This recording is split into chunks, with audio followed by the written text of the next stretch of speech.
Hello दोस्तों, target with study 01 में आप लोगों का स्वागत है। मैं रिंकेश कुमार। एलसीएम और एचसीएफ की अगली वीडियो में हम पिछली कक्षाओं में कुछ क्वेश्चन कर रहे थे, उसी क्वेश्चन से हम कंटिन्यू आगे कर रहे हैं। ठीक है, तो अब अगला क्वेश्चन देखते हैं। अगला क्वेश्चन क्या है? क्वेश्चन कह रहा है कि यदि दोनों संख्याओं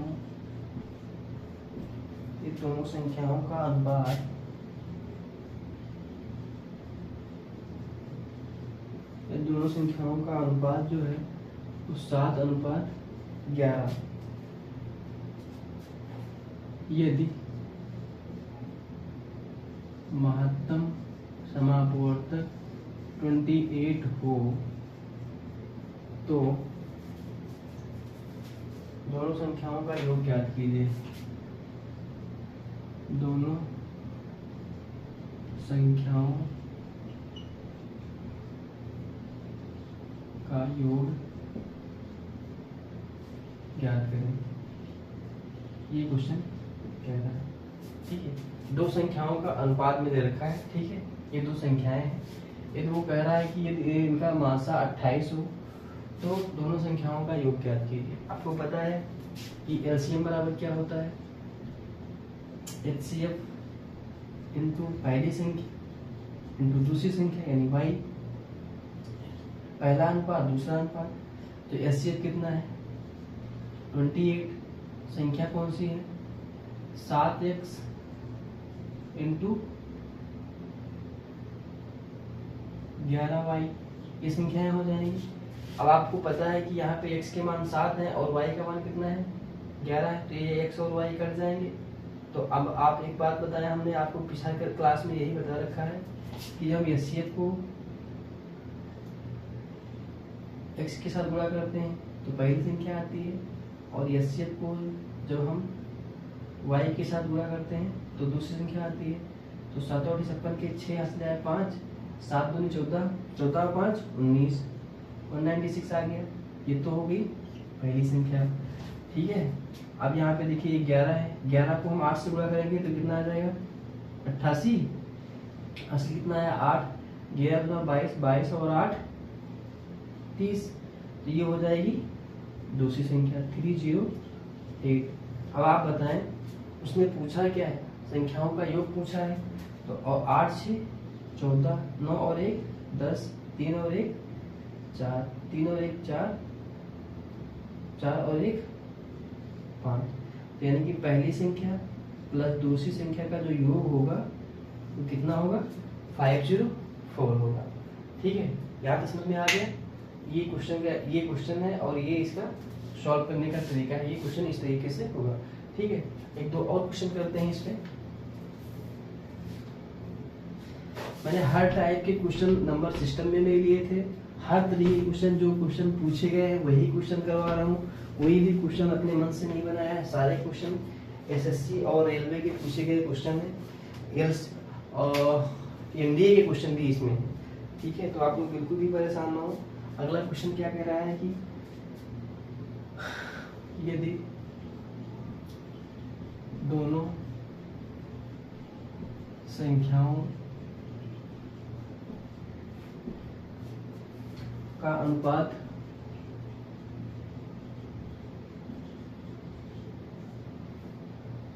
9:14 और लघुत्तम और लासा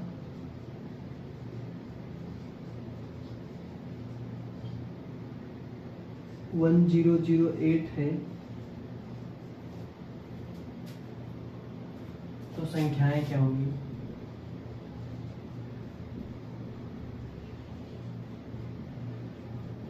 ठीक है, तो संख्याएं क्या होंगी?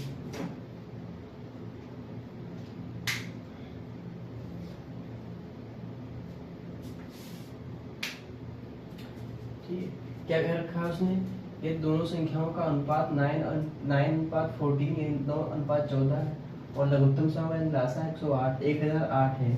तो हमको संख्याएं याद करना है, कुछ नहीं करना है। अभी हमने वहां पे एचसीएफ दे रखा था, यहाँ पे एलसीएम दे रखा है। तो एलसीएम बराबर क्या होता है?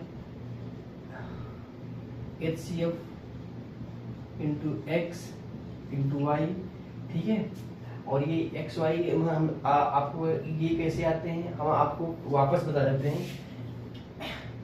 ये हो गया, मान लीजिए कोई संख्या 12 है और ये 18 है, तो इसके गुणनखंड क्या होंगे, ये होंगे इसके फैक्टर, और इसके फैक्टर क्या होंगे, 2 की पावर 1 गुणे 3 की पावर 2, यही होंगे।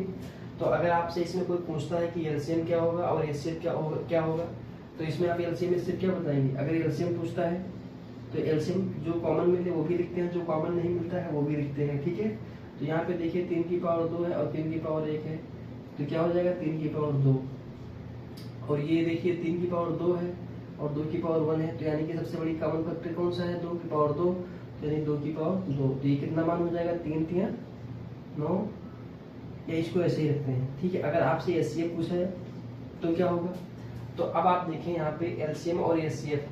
तो अगर एलसीएम पूछता है तो आपने ये बता दिया, एचसीएफ क्या होगा 2 इंटू 3, यही होगा। क्यों, क्योंकि हाईएस्ट कॉमन फैक्टर जो सभी में कॉमन मिले, 2 की पावर 1 यहाँ पे भी है, 2 की पावर 1 यहाँ पे भी है, तो हमने 2 की पावर 1 ले लिया। यहाँ पे देखिए 3 की पावर 1 है, यहाँ पे भी 3 की पावर 1 है, तो हमने 3 की पावर 1 ले लिया, ठीक, ये हो गया। अब आपसे पूछता है कि ये कैसे आया, तो आपको पता है एलसीएम बराबर क्या होता है, एलसीएम का मान कितना हो जाएगा,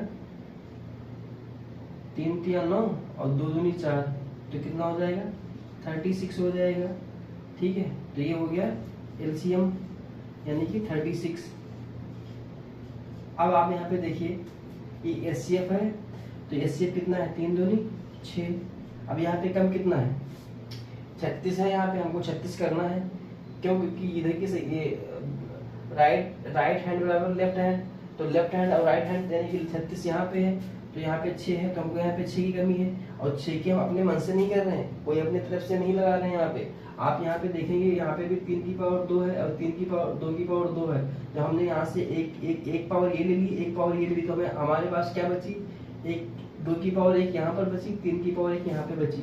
तो यानी कि 3 की पावर 1 इंटू 2 की पावर 1 और 3 की पावर 1, ये जो संख्याएं होती हैं ये तो हो गया एलसीएम।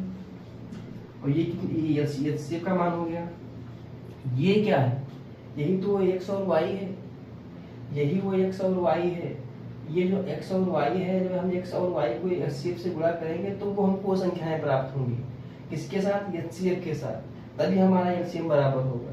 समझ में आया। ये जो 6 है ये होता है एचसीएफ, और एचसीएफ को जो हम 2 से गुणा करेंगे तो 6 दूनी 12 और 6 तिया 18, तो वो क्या हो जाएगी, पहली संख्या हो जाएगी। 6 दूनी 12 वो पहली संख्या हो जाएगी और 6 तिया 18 वो दूसरी संख्या हो जाएगी। क्यों, क्योंकि एलसीएम बराबर एचसीएफ, तो एलसीएम कितना है 36 है, यहाँ पे तो 6 ही है, तो यहाँ पे 3 और 2 जो हमारे यहाँ बच गए तो हमने दे दिया, वो एक्स और वाई के मान है। यही हमारे एक्स और यही हमारे वाई है, इसलिए हम यहाँ पे इस तरह से करते हैं। अब हमको क्या इसने दे रखा है 1008, ये क्या है, एलसीएम है, तो 1008। अब आप यहाँ पे एक बात ये बताया हमें, यहाँ पे एचसीएफ का मान कहीं दे रखा है, 2 तक दे रखा है, नहीं दे रखा है, तो हम कुछ अपनी तरफ से मान लेते हैं। मान लीजिए हमने यहाँ पे मान लिया a, मगर हमारे a और b के तो मान दे ही रखे हैं x और y के, तो a को हम जब 9 से गुणा करेंगे तो हमें पहली संख्या प्राप्त होगी, फिर जब हम 9 को 14 से गुणा करेंगे तो हमें दूसरी संख्या प्राप्त होगी, यही तो होगा। तो यहाँ पे 14 हो जाएगा। तो हमको सिर्फ ये ज्ञात करना है, तो हम इसको 9 से काट देंगे, तो 9 एक कम 9 10 हो जाएगा, 9 एक कम 9 9 दूनी 18, 14 छंग 84, 14 18, 14 8 112। तो यानी कि एचसीएफ क्या आ जाएगा। और ये जो है ये एचसीएफ है, यहाँ पे कुछ मत लिखो, यहाँ पे एचसीएफ ही लिखो, ठीक है, ये एचसीएफ हो जाएगा। हमको क्या ज्ञात करना था, ये दोनों संख्याओं का अनुपात इतना है और इतना है, तो हमें संख्याएं ज्ञात करनी। अब देखिए यहाँ पे एचसीएफ आ गया, तो एचसीएफ को जब हम इससे गुणा करेंगे तो हमें पहली संख्या आ जाएगी, एचसीएफ को जब हम 14 से गुणा करेंगे तो दूसरी संख्या आ जाएगी, ठीक है।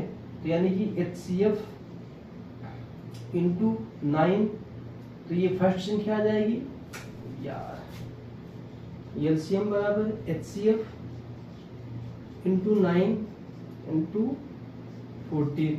इसको हम जब इससे गुणा करेंगे तो हमें पहली संख्या हो जाएगी, एचसीएफ का मान कितना है 8, तो 8 9 72। फिर हम 8 को जब हम 14 से गुणा करेंगे तो कितना आ जाएगा, 14 6 84, 14 ठीक 112। ठीक है, अब हमको क्या बोल रहा है उसने, हमको उसने क्या बोला है, संख्याएं ज्ञात करो। तो पहली संख्या है 72 और दूसरी संख्या 112, ये वो संख्याएं हो जाएंगी। ठीक है दोस्तों,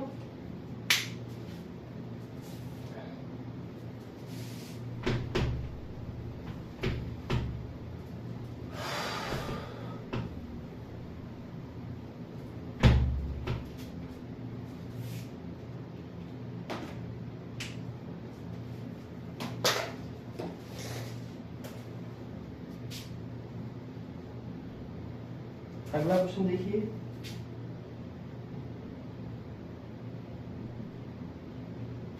अभी हम दो संख्याओं का पढ़ रहे हैं, अगली कक्षाओं में हम तीन हो सकता है तो इसी में पढ़ाएंगे। दो संख्याओं का लासा तथा मासा का योग कितना दे रखा है, 4956। उन संख्याओं में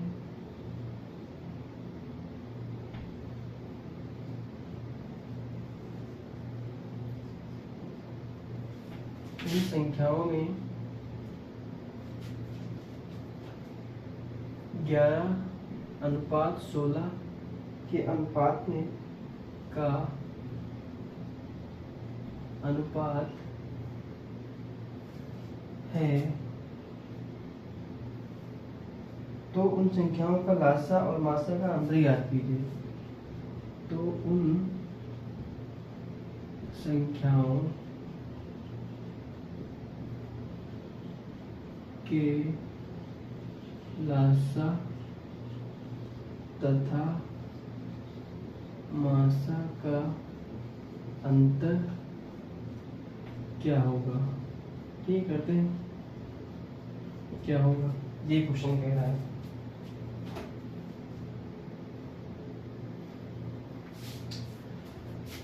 लासा और मासा का योग यानी एलसीएम प्लस एचसीएफ 4956 ये दे रखा है हमको। क्या उसने दे रखा है, एलसीएम और एचसीएफ का योग दे रखा है। और उसने संख्याएं कौन सी दे रखी, 11 अनुपात और 16 के अनुपात में है। तो आपको पता है कि एलसीएम बराबर क्या होता है, एचसीएफ पहली संख्या x इंटू वाई। अब संख्याएं कौन सी दे रखी, एचसीएफ हम x मान लेते हैं। ठीक है, तो अगर हम एचसीएफ x मान लेते हैं तो x का मान कितना है, यहाँ पे 11 है और y का मान कितना है, 16 है। यही हो जाएगा भाई, उसने दे रखा है, हमने अपनी तरफ से कुछ भी नहीं किया। देखिए ये दो संख्याएं दे रखी हैं तो हमने इनकी संख्याएं दोनों मान ली, 11 और 16। और एचसीएफ हमने अपनी तरफ से मान लिया। x आपका जो भी मन करे, हम ये नहीं कह रहे हैं कि आप कुछ भी मानिए, यहाँ पे x y z a b c d जो भी आपका मन करे वो मान लीजिए। तो हमने इसको ये मान लिया। तो एलसीएम कितना आ जाएगा यहाँ पे, 11 छक्का 66, 6 हंस जाए 6, 11 एकम 11, 11 और 6 17 x। ये तो हो गया एलसीएम। अब अगर आपसे इसमें कोई पूछता है कि एचसीएफ क्या होगा, ठीक है, ये संख्याएं हम मान लेते हैं 16 11x इंटू 16x। हमने ये संख्याएं मान ली है क्योंकि अनुपात में दे रखी हैं। तो x और y के x मतलब 11x अनुपात 16x, जब हम x का मान निकाल लेंगे तब वो संख्याएं बन जाएंगी। अभी तो ये अनुपात में दे रखा है, ठीक। और एचसीएफ हमने x मान रखा है, हमने x मान लिया है। क्यों हमने x मान लिया है, क्योंकि हमको अब यहाँ पे एचसीएफ निकालना है। किसका,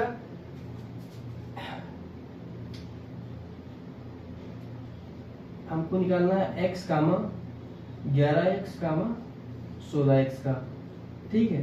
अब आप यहाँ पे जब एचसीएफ निकालेंगे तो यहाँ पे सही में का मान क्या आ रहा है, एचसीएफ कितना आ रहा है, x आ रहा है। तो एचसीएफ का मान कितना हो जाएगा x, और एलसीएम का मान कितना हो जाएगा 176। 6। ये दोनों चीजें आ गई, ठीक है।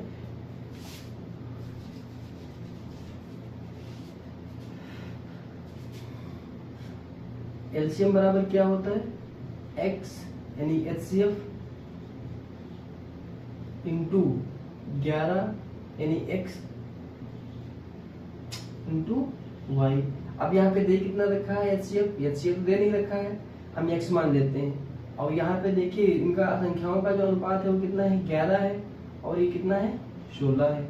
जब हम HCF को x से गुणा करेंगे तो पहली संख्या आ जाएगी, x से हम दूसरे y से गुणा करेंगे यानी 16 से गुणा करेंगे तो दूसरी संख्या आ जाएगी, ठीक है। तो ये हो जाएगा 11x और ये कितना हो जाएगा 16x। ये मतलब पहली संख्या आ गई, ये दूसरी संख्या आ गई। हमने वही यहाँ पे लिखा है, हमने कुछ भी अलग से नहीं लिखा है। यहाँ पे देखिए HCF यहाँ पे और यहाँ पे इन दोनों जगह से HCF कितना मान आएगा, सॉरी ये यहाँ पे लिखा हुआ है, ठीक है। यहाँ पे अगर HCF को HCF निकाले तो यहाँ से क्या कॉमन आएगा, x आ जाएगा। अब हमको कंडीशन में क्या दे रखा है, LCM और HCF।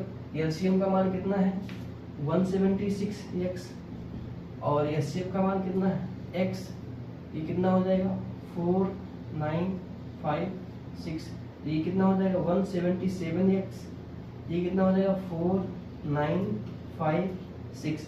इसको अगर हम काटेंगे तो कितनी बार में जाएगा,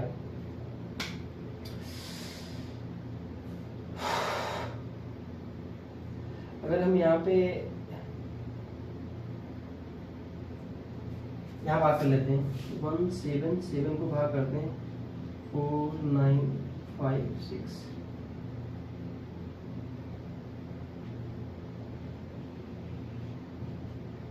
कितनी बार जाएगा, 3 बार, नहीं 2 बार।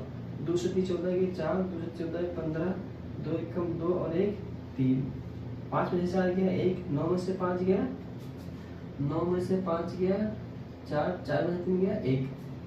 अब यहाँ पे हमने कितना उतारा 6, 8, 8 होती 56 के 6 हंस ले आए 5, 8 होती 56, 56 और 4 60 और 1 61, 61 का 1 हंस ले आए 6, 8 एकम 8, 8 और 6 14, ठीक है।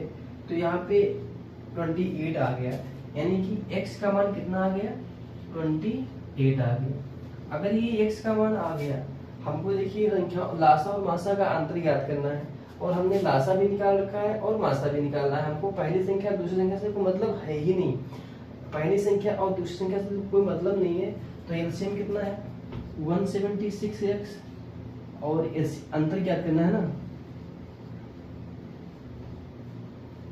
तो और एचसीएफ कितना है x, ठीक है। और x का मान कितना दे रखा है 28। तो अब हम पहले घटा लेते हैं, घटाएंगे तो यहाँ पे कितना हो जाएगा 175, x का मान कितना है 28, और हम इसको गुणा कर देंगे, ये इसका अंतर आ जाएगा। जब हम 28 को इससे गुणा कर देंगे ये इसका आंसर आ जाएगा और यही इसका उत्तर हो जाएगा, क्योंकि कुछ संख्याओं का लासा और मासा का अंतर क्या होगा।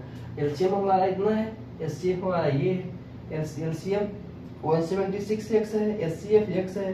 तो इनको एलसीएम में से जब हम एचसीएफ को जब घटाएंगे तो 176x ये एलसीएम हो गया, एचसीएफ x है तो हम जब घटा देंगे तो 175 आ जाएगा, और 175 को जब 28 से गुणा करेंगे, 28 से गुणा क्यों करेंगे क्योंकि ये x का मान है।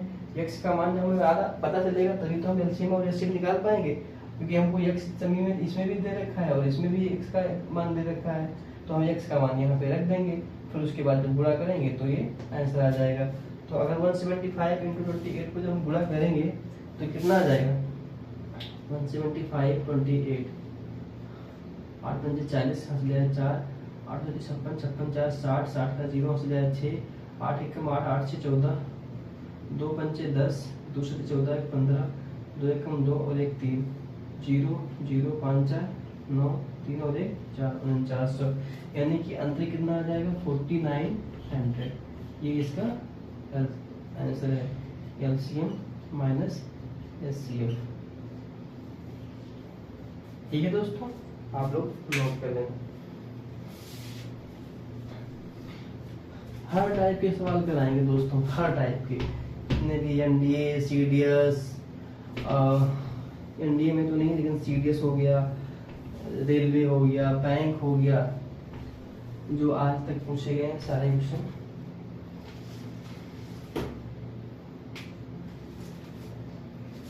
अगला क्वेश्चन क्या कह रहा है, संख्या दे रखी है, संख्याएं हैं 165, 176, 385, 495 तथा 495 का लासा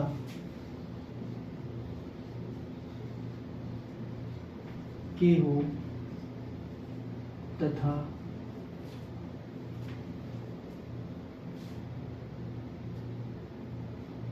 के को संख्याओं के मासा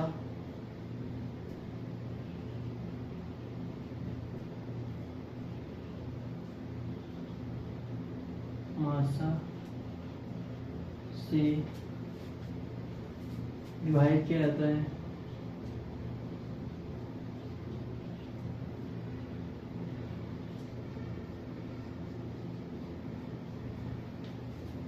तो भागफल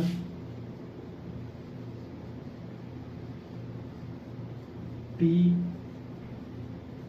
प्राप्त होता है।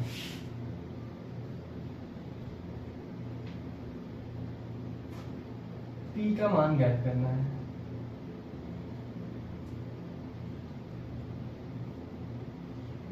P का मान क्या होगा, ठीक है।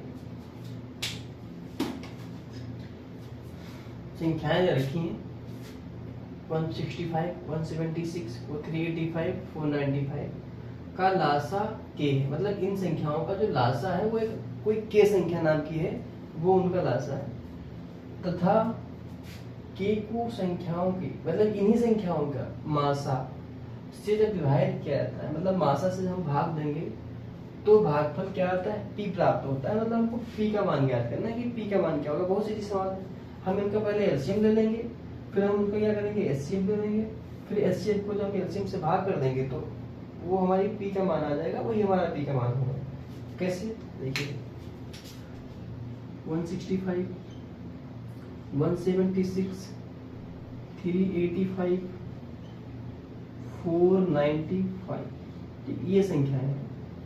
तो अगर हम इनको देखें, इनको हम अगर इनके वर्गखंड करें, फैक्टर करें, तो अगर हम 3 से काटेंगे, 3 पे से 15, 16, 3 और 3 पे से 15, हाँ ठीक है। पहले हम इसको 3 से काटेंगे, तो 3 से हम काटेंगे तो 3 एकम 3 पे से 15, 1 बचेगा, 5 बार जाएगा, 3 पे से 15, 5 बार, 55 बचा। फिर हम 5 से काटेंगे, फिर हम इसको 11 से काटेंगे, ठीक है। अगर आपको समझ में नहीं आ रहा है तो आप इधर देख लीजिए 165, 3 से काटिए, 3 पे से 15, 3 पे से 15, फिर 3 से काटिए, 5 से काटिए, 5 एकम, 5 एकम, फिर ये 11 बार जाएगा। तो हमने वही चीज देख रखी है यहाँ पर, ठीक है। अब 176 है, 176 है तो इसको हम अगर 2 से काटेंगे तो 2 8 16, 2 8 16 यानी 88 आ गया, यानी कि 11 और 8 यानी कि 2 की पावर 4 इंटू 11 ये हो जाएगा। ये कैसे होगा आप देखिए, 176 है, जब हम इसको 4 से काटेंगे तो 4 चक्कू 16, 4 चक्कू यार क्या हो गया, 4 चक्कू 16, फिर हम इसको जब 4 से काटेंगे तो ये 11 बार जाएगा, और फिर इसको हम 11 से काटेंगे तो ये 1 बार में जाएगा। वही हमने लिखा 4 चक्कू 16। अब 4 चक्कू 16 2 दूनी 4 दूनी 8 दूनी 16, यहाँ पे हमने 2 की पावर 4 लिख रखा है, यानी 16 ही है इसका मान, है ना। 2 की पावर 4 का मान कितना होता है, 16 होता है, तो इसका मान क्या हो जाएगा, 16 हो जाएगा। अब ये 11 हो गया, ठीक है, ये हो गया। फिर अब इसको देखिए, यहाँ पे कितनी बार जाएगा, 3 से काटे नहीं करेगा, क्यों, क्योंकि यहाँ पे देखिए 8 है, और अगर 8 है यहाँ पे तो 2 बच जाएगा, 25 हो जाएगा, नहीं कटेगा, नहीं 5 से ही कटेगा। तो अगर 5 छक्का 30, 5 7 35, 36 37 38, यानी कि 5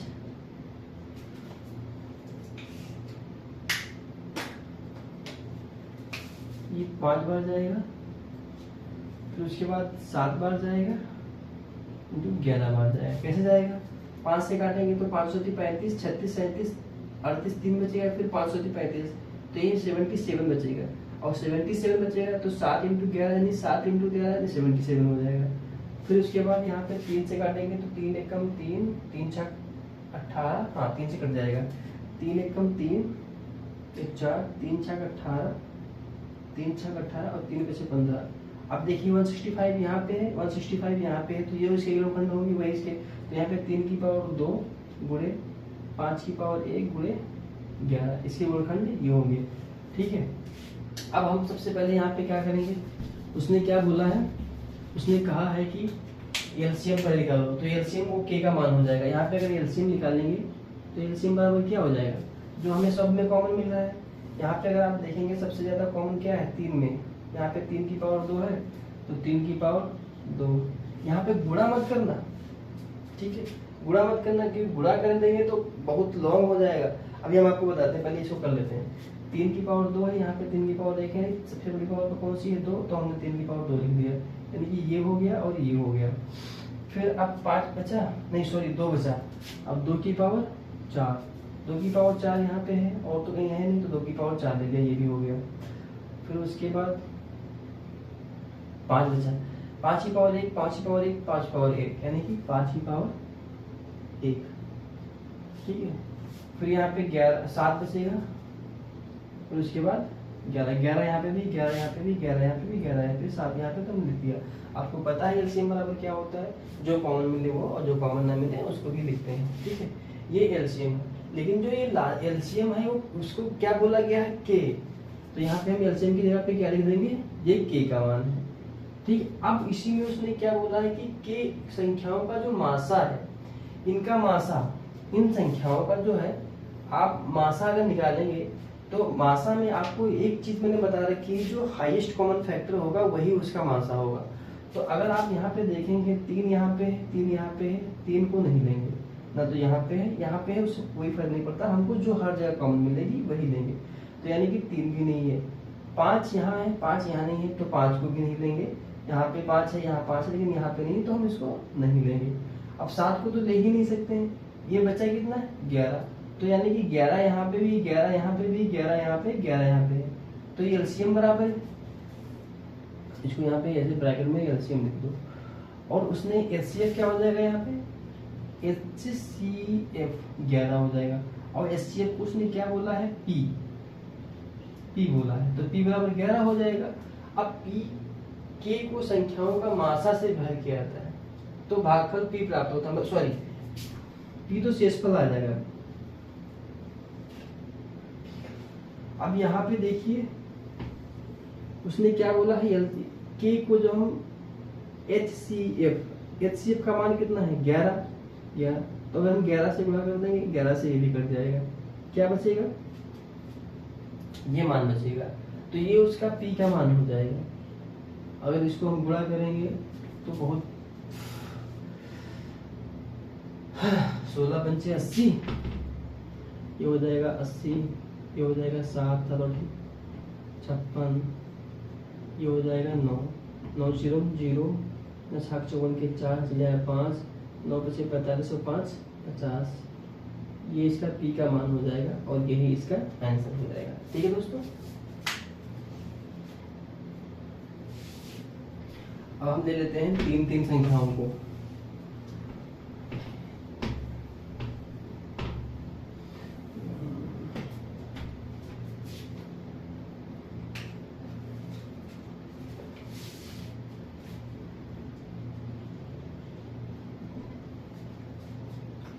तीन संख्याएं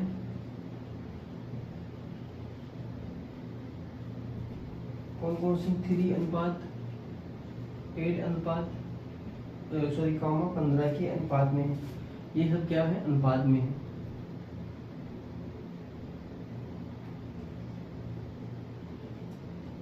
कि अनुपात में है, उनका लघुत्तम समापवर्तक,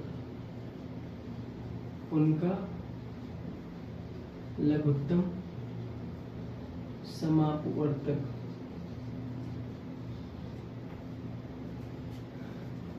8280 है, तो उनका HCF क्या होगा। ठीक है, पहले हम इसको बेसिक से बताएंगे, फिर हम आपको शॉर्टिंग बताएंगे। पहले यहाँ पे लिख लीजिए बेसिक से, या तो आप इसको मेथड बंद कर दीजिए। 3 संख्याएं दे रखी 3, 8, 5, उनका लघुत्तम समापवर्तक कितना दे रखा है, यानी इन संख्याओं का लघुत्तम समापवर्तक इसके बराबर है। तो एलसीएम बराबर क्या हो जाएगा, 3, 8, 15। तो यहाँ पे अगर हम निकालेंगे तो कितना हो जाएगा, 8 × 15, 18 पंचे 15 8 120, 8 पंचे 40, 8 1 12 120। तो यानी एलसीएम कितना आ गया, इतना आ गया। तो यानी कि एलसीएम 120 का मान कितना दे रखा है, 8280, ये एलसीएम का मान दे रखा है। तो अगर हम इसको काटेंगे तो ये कट जाएगा 12, 12 8 12 8 12 7 12 6 72, 12 9 108। ठीक है, तो एक की वैल्यू कितनी आ गई, 79 आ गई। ठीक है, एक की वैल्यू 79 आ गई। ये क्या आ गया, एलसीएम का मान, यानी एक का मान आ गया। अब उसने पूछा क्या है, एचसीएफ। तो यहाँ पे देखिए HCF 3, 8, 15 का एचसीएफ क्या होगा, एक ही होगा, क्योंकि इनमें कहा हमें कुछ भी कॉमन नहीं मिल रहा है एक के अलावा। तो हम एक को जब एक से गुणा कर देंगे तो एचसीएफ बराबर क्या आ जाएगा, 79 आ जाएगा। ठीक है, 79 आ जाएगा। ये संख्याएं दे रखी थी, एलसीएम निकाल लिया हमने। एलसीएम को जब हम इससे एलसीएम को भाग करेंगे तो ये आ गया और ये इसका मान हो गया। तो अब एक बात बताइए, पहले आप एलसीएम निकालेंगे, फिर आप एचसीएफ निकालेंगे, फिर एचसीएफ का जैसे यहाँ पे मान आएगा तो मुझसे गुणा करेंगे। यहाँ पे चलो एक आया है, अगर मान लीजिए कोई मल्टीपल में संख्या होती तो क्या हम इसी तरीके से करेंगे, नहीं, इसका दूसरा तरीका हम आपको बताते हैं। सिर्फ ठीक है, इसको देखिए, ये मान किसका दे रखा है, एलसीएम का। तो अगर एलसीएम का मान दे रखा है तो हम एलसीएम से ही भाग करेंगे इसको। ठीक है, एलसीएम का मान कितना आया था, 120 आया था। ठीक है, और अगर हम इसको x भी मान लेंगे ना, अगर हम इसको x भी मान लेंगे तब भी x से x कट जाएगा, उससे कोई फर्क नहीं पड़ता है। ठीक है, ये तो हमको ज्ञात क्या करना है, एचसीएफ ज्ञात करना है। एचसीएफ का मान कितना है, 1 है। इसको हम काट देंगे, कितनी बार जाएगा, 12 7 84, 12 8 12 9 108, 12 6 72, 6 से काटेंगे फिर 9 से 69 को तो हम 1 से गुणा करेंगे तो ये 69 आएगा। ये क्या हो जाएगा, एचसीएफ। देखिए एक लाइन में ये क्वेश्चन आ गया, आंसर एक लाइन में आ गया। एलसीएम का मान दे रखा था, एलसीएम से हमने भाग कर दिया, हमको एचसीएफ निकाल करके एचसीएफ से गुणा कर देंगे, वो उसका मान। ये सब ताम झाम जो हमने किया है, इसकी चलने की जरूरत ही नहीं थी, कुछ भी करने की जरूरत नहीं। ठीक है, अगर तो इस तरह से हम आप लोगों को हमेशा एक क्लास में, हर क्लास में क्या हमको दे रखा है और क्या हमको याद करना है, हमको ये बहुत इंपॉर्टेंट है। हमको इसको बहुत ध्यान रखना पड़ेगा कि हमको क्वेश्चन में दे क्या रखा है, हमको निकालना क्या है। हमको पूरा जो ये क्वेश्चन पूरा लिखा हुआ है उसमें नहीं जाना है, हमको मेन पॉइंट को देखना है। अगर हमें मेन पॉइंट से ही हमको क्वेश्चन का आंसर पता चलता है तो हमको पूरा क्वेश्चन सॉल्व करने की जरूरत है ही नहीं। ठीक है दोस्तों, एक और क्वेश्चन लेते हैं इसमें।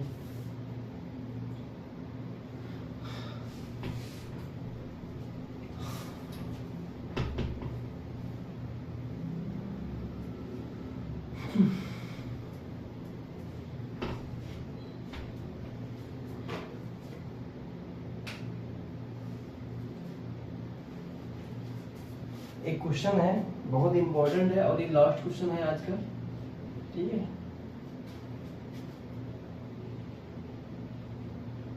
वो अधिकतम संख्या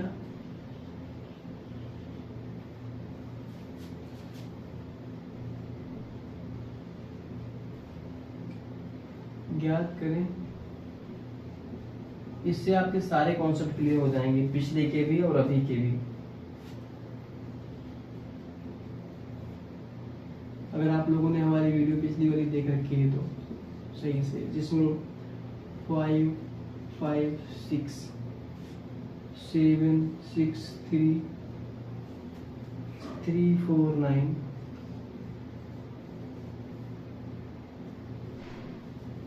को से भाग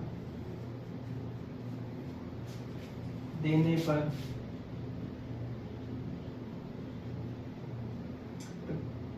प्रत्येक स्थिति में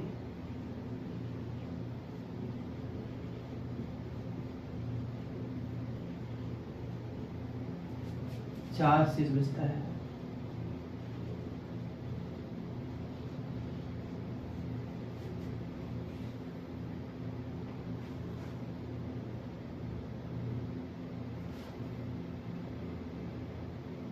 संख्या क्या हो, संख्या बताएं।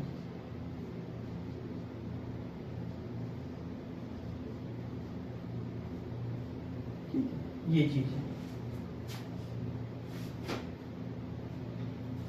ठीक है। अगर आपने हमारी पिछली क्लासेस को अच्छे से देखा होगा तो ये क्वेश्चन आप लोग आराम से कर लेंगे। अगर नहीं देखा है तो ये नहीं कर पाएंगे। पहले हम आपको इसको बेसिक से बताते हैं, फिर उसके बाद आपको सॉल्व करेंगे, बाद में लास्ट में सॉल्व करेंगे ये क्वेश्चन कि हमको इसे सॉल्व करने कैसे, ठीक है। देखिए जैसे यहाँ पे लिखा हुआ है x को जब हम d से विभाजित करते हैं तो r रेशियो, यहाँ x मान लीजिए, कोई संख्या मान लीजिए, यहाँ पे 8 है, ठीक है। यहाँ पे हम 7 मान लेते हैं। इसको जब हम भाग करते हैं तो यहाँ पे एक r मान ज्ञात होता है, r प्राप्त होता है। एक संख्या और मान लेते हैं, यहाँ पे 10 है। जब 10 को हम d से भाग करते हैं तो रिमाइंडर क्या बचता है। एक तो ये चीज हो गई, एक ये क्वेश्चन हो गया। एक क्वेश्चन हो गया x को जब हम 2 से भाग करते हैं तो रिमाइंडर बचता है। x को जब हम 5 से विभाजित करते हैं तो रिमाइंडर बचता है, ठीक है। और जब हम z को 7 से डिवाइड करते हैं तो रिमाइंडर r बचता है। ये 2 टाइप के क्वेश्चन हैं, ठीक है। तो यहाँ पे देखिए रिमाइंडर जो दे रहा है, जो रिमाइंडर दे रहा है, ये रिमाइंडर सेम भी हो सकता है और सेम नहीं भी हो सकता यहाँ पे, और यहाँ पे भी सेम हो सकता है और सेम नहीं भी हो सकता है। हम दोनों कंडीशन लेंगे और दोनों क्वेश्चन को करके भी बताएंगे, ठीक है। पहले इनको हम ये आप समझ लीजिए क्या होता है। तो इसमें एक चीज होती है मेन कॉमन चीज क्या होती है कि अगर हमको d का मान ज्ञात करना है, ठीक है, अगर हमको d का मान ज्ञात करना है तो हमको क्या करना होगा, और हमको x और y और z के मान ज्ञात करना है तो हमको तब क्या होगा। तो अगर हमको d का मान ज्ञात करना है तो हम यहाँ पे क्या निकालेंगे, HCF। क्या निकालेंगे, HCF। अगर हमको x y z के मान निकालने हैं तो हमको क्या निकालना होगा, LCM, ठीक है। ये चीज बस आपको ध्यान रखनी है। अगर हमको d का मान निकालना है तो हम निकालेंगे HCF। अगर हमको x y z तीनों के अलग अलग मान निकालने हैं तो हमको क्या निकालना होगा, LCM निकालना होगा, ठीक है दोस्तों। तो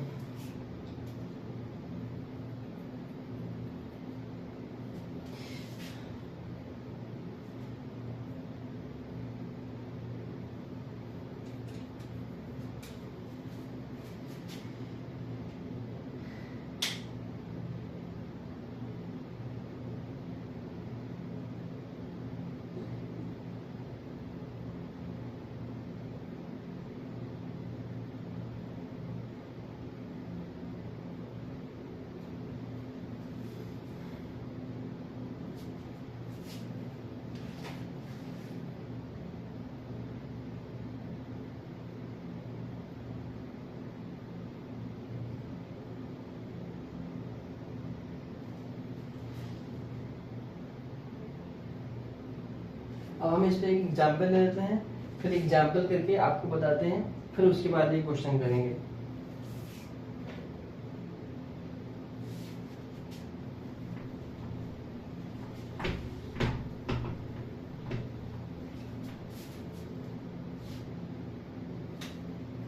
जैसे कुछ एग्जाम्पल यहाँ पे दे देते हैं, 19 की पावर डी,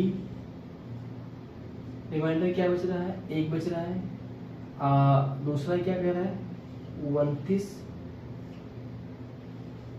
और रिमाइंडर कितना बच रहा है, 1 बच रहा है। ये हमने एक एग्जाम्पल ले लिया, एक एग्जाम्पल ये ले लिया। और दूसरा एग्जाम्पल,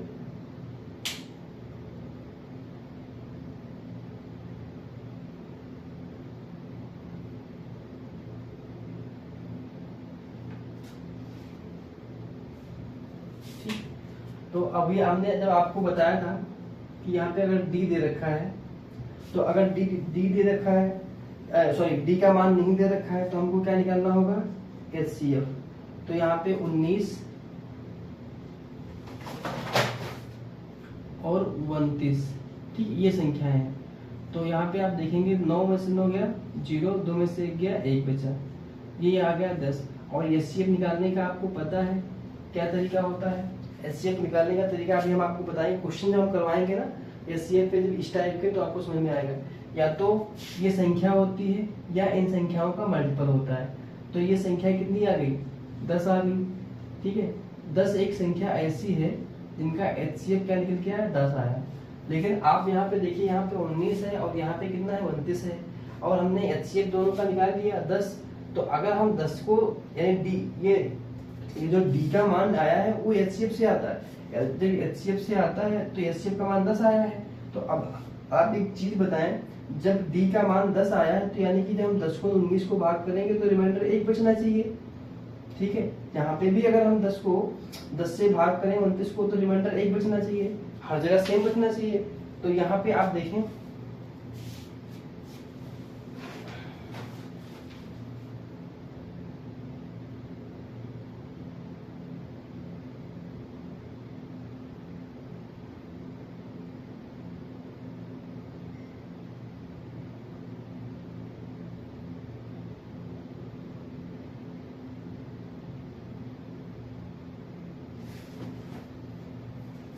ठीक, ये चीज समझ में आ गई।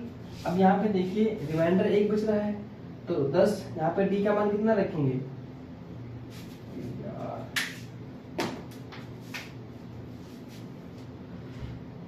19/10, रिमाइंडर 1 बच रहा था यहाँ पे, और 29/10, रिमाइंडर कितना बच रहा था, 1 बच रहा था। तो अगर हम 1 को अगर 19 में जोड़ देंगे तो वो संख्या पूर्णतः विभाजित हो जाएगी, होगी कि नहीं। जब हमारा रिमाइंडर 1 बच रहा है, यहाँ पे भी 1 बच रहा है, तो जब ये संख्या है रिमाइंडर, यानी कि 10 ऐसा कॉमन संख्या होगी जो ऊपर की संख्या को काटेगी। और यहाँ पे है कितना रिमाइंडर मान, 1, तो 19 और 1 कितना हो जाएगा, 20।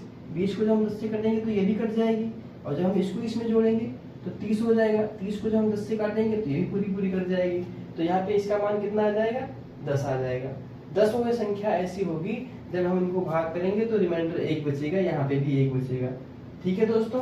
अब ये क्वेश्चन हम कल आपको डीप बताएंगे, बहुत मतलब हर एक चीज को, एक एक क्वेश्चन को आपको बताएंगे कैसे करना होता है। इन सवालों का तरीका क्या होता है, कि जो हमने यहाँ पे 10 दिया ये कैसे आया, ये सब हम आपको इस क्वेश्चन में सारा क्लियर कर देंगे दोस्तों। तो आज की वीडियो यहीं तक। अगली वीडियो में हम लोग आपको ये इसके बारे में और इस पर 8-10 सवाल ले लेंगे, LCM ले लेंगे, HCF वाले ले लेंगे, ताकि आपको जो भी कोई भी इशू होगा आप सारे क्वेश्चन आसानी से कर लो। थैंक यू दोस्तों।